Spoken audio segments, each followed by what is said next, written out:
Jean-Louis Perrault, donc je suis basiquement chercheur à l'INRA et aujourd'hui je travaille à la direction scientifique agriculture où je suis plutôt en charge des questions autour des productions animales. En quelques mots, pouvez-vous nous expliquer quels sont les enjeux de l'élevage français aujourd'hui? À quel problème est-il confronté?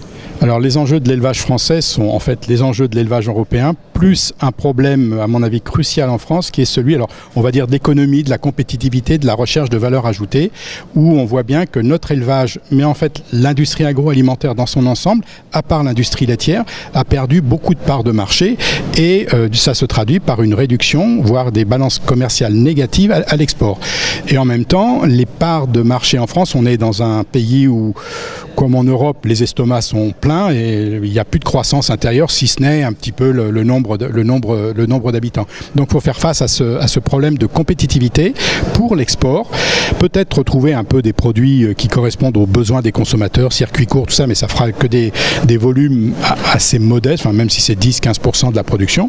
Et ensuite, on a des problèmes majeurs de lien entre l'élevage et l'environnement. L'élevage est aujourd'hui beaucoup mis en avant pour ses problèmes d'émissions de gaz à effet de serre, surtout les ruminants, pour ses émissions de nitrates, évidemment, quand on est en Bretagne, les bassins algues vertes, tout le monde en a entendu parler, les émissions d'ammoniac qui deviennent un problème important, et en même temps l'élevage ne joue pas les qualités qu'il peut avoir en termes de solutions sur des aspects environnementaux. Donc on ne voit pour l'instant que les aspects négatifs, mais qui sont importants et qu'il faut considérer.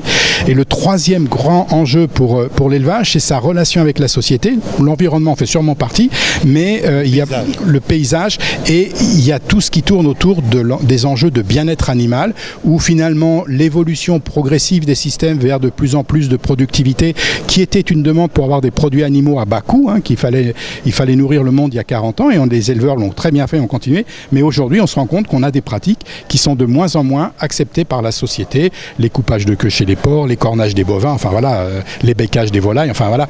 Tous ces problèmes-là font qu'il va falloir repenser les systèmes de production et la question qui se pose, c'est comment on peut les repenser en restant compétitif, y compris sur des marchés internationaux, peut-être en vendant, entre guillemets, de la qualité n'étant pas que le côté gustatif du produit.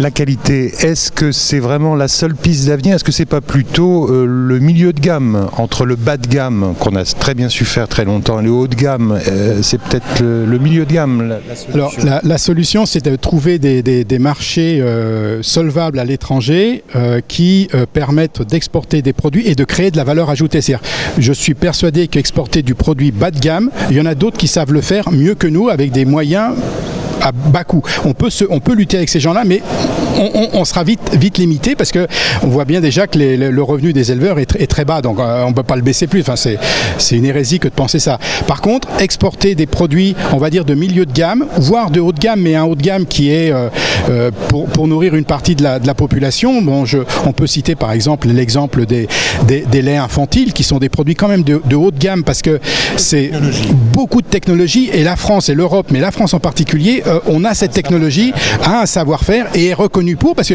quand on exporte des produits français à l'étranger, on exporte une gastronomie française quand même si c'est du produit de milieu de gamme, il reste quand même quand un Chinois achète un produit français, il sait bien ce qu'il achète quand même.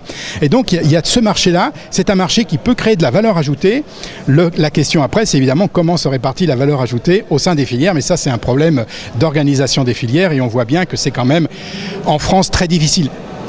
L'herbe est toujours plus verte chez le voisin, mais quand même j'ai l'impression que ça se passe mieux chez nos voisins et concurrents anglais, hollandais, allemands, danois. En France, on a quand même un vrai problème de relation entre amont, aval, relation entre les paysans, les agriculteurs et les transformateurs, voire la grande distribution. Une dernière question, est-ce qu'il y a de la place pour toutes les tailles de ferme ?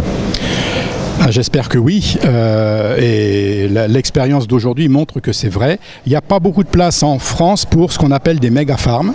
Certainement que quelques-unes vont se développer dans des territoires, on va dire, de polyculture élevage où l'élevage disparaît, et la fameuse ferme des 1000 vaches, elle s'est bien justement créée dans un territoire où l'élevage disparaissait, et ça a été pour les acteurs la seule façon d'en maintenir. Alors après, on peut discuter de ce modèle-là, qui est sûrement pas un modèle français. Il y aura quelques fermes de ce type-là en France, très probablement, mais la ferme française, qu'elle soit de porc ou de volaille ou de lait ou de viande, va rester une ferme familiale, sûrement un peu plus grande que celle d'aujourd'hui. Après, qu'est-ce qu'on appelle familiale? C'est peut-être une ferme qui fait vivre 2 ou 3 familles et qui permet de bien gérer l'élevage et les cultures en même temps dans quelque chose de plus harmonieux dans la gestion de l'azote, du phosphore, du carbone, etc.